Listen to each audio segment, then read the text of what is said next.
ఆయకట్టు కింద రైతులు పంట చివరి దశలో ఉంది, నీరు అందక చాలా ఇబ్బందులు పడుతూ ఉన్నారు.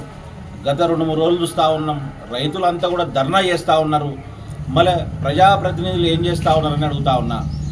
గతంలో వర్షం వచ్చింది రాలేదంటే కానీ వర్షాలు ఈ సంవత్సరం సమృద్ధిగా కురిసి వరద సమృద్ధిగా వచ్చి అయినప్పటికీ కూడా ఈరోజు రైతులకు సాగునీరు అంత లేదంటే ఈరోజు అధికారుల ప్రణాళిక లేకపోవడమే దీనికి కారణం అని చెప్పి గట్టిగా చెప్తా ఉన్నాం.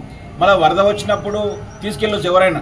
వరద బంద్ అయిన తర్వాత కూడా వేరే నియోజకవర్గ నాయకులు అధికారులపై ఒత్తిడి తెచ్చి ఈరోజు తీసుకుపోవడంతో వేరే జిల్లాలోనూ చిన్న చిన్న కుంటలలో నీళ్ళు ఉన్నాయి. కానీ జూరాల పక్కల కూతవేటి దూరంలో ఉన్నటువంటి ఈ ఆయకట్టుకు నీళ్ళు లేకపోవడం నిజంగా దౌర్భాగ్యము. నిజంగా ఇదంతా కూడా మనం సిగ్గుపడాల్సిన విషయం ఎవరైనా సరే. అందుకే చెప్తా ఉన్నాం, ఈరోజు బీసీ పొలిటికల్ చేసి నుంచి ఒకటే చెప్తా ఉన్నాం, రేపు సాయంత్రం లోగా ఈరోజు నీళ్ళు అందకుంటే రేపు బీసీ పొలిటికల్ చేసి ఆధ్వర్యంలో వందలాది మంది రైతులు అక్కడే దీక్ష కూర్చుంటాం.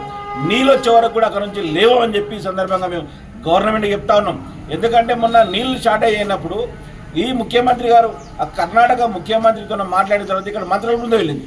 మంత్రుల బృందం వెళ్ళి కర్ణాటక ముఖ్యమంత్రి ఉప ముఖ్యమంత్రితో మాట్లాడిన తర్వాత 4 టీఎంసీల నీళ్ళు ఇప్పించుకోవాలని చెప్పి చెప్పిండ్రు వాళ్ళిద్దరు కలిసి. కానీ ఎంత వదిలింది? ఇప్పటికీ 1 టీఎంసీ నీళ్ళు వదిలిండ్రు. దాంట్లో ఇక్కడికి వచ్చే వరకు సగమే వచ్చింది. ఇక్కడ దాంట్లో మళ్ళీ ఇంకా 3 టీఎంసీలు రావాలి కదా. మీరు అనుకున్న ఒప్పందం ప్రకారం, మీరు చేసిన ప్రకటన ప్రకారము పంట చివరి దశలో ఉంది.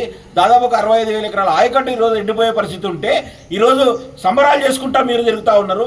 ఇది ఏమైనా న్యాయమా అని చెప్పి అడుగుతా ఉన్నాం. అందుకే గౌరవ ముఖ్యమంత్రి గారు విజ్ఞప్తి చేస్తూ ఉన్నాం, మీరు త్వరగా కర్ణాటక ముఖ్యమంత్రితో మాట్లాడి 3 టీఎంసీలు అయితే విడుదల చేస్తారో అది ఎలా చేస్తే ఈ యొక్క పంట రైతులు నష్టపోకుండా ఉంటారని చెప్పి మీకు విజ్ఞప్తి చేస్తూ ఉన్నాం. అదే ఇంకొకటి ఏంటంటే జూరాలలో కూడా ఈ యొక్క పుడిగతీత లేనందువలన దాదాపుగా 3 టీఎంసీ నీళ్ళు కూడా నిల్వ లేకుండా పోతా ఉంది.